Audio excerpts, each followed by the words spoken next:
Ember Ghee male enhancement scam or legit? Ember Ghee male enhancement scam or legit?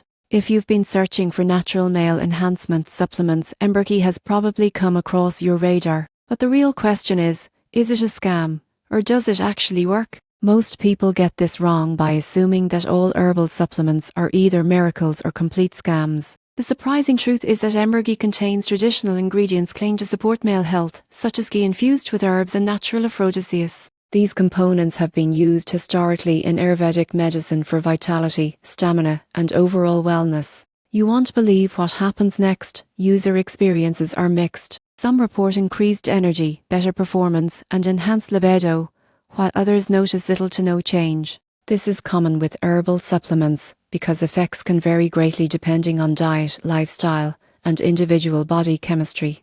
Importantly, it's not a replacement for medical treatment. It's also crucial to consider safety. Ember Ghee appears to be a legitimate product, but buying from unofficial sellers can expose you to counterfeit or low-quality versions. Always check for verified sellers and review ingredient labels carefully. Consult a healthcare professional if you have underlying conditions or take other medications. In conclusion, Ember Ghee male enhancement is legitimate as a supplement, but it's not a guaranteed solution. While some users see benefits, results are personal and gradual. Approach with realistic expectations, prioritize safety, and use it as part of a broader wellness routine rather than relying solely on it.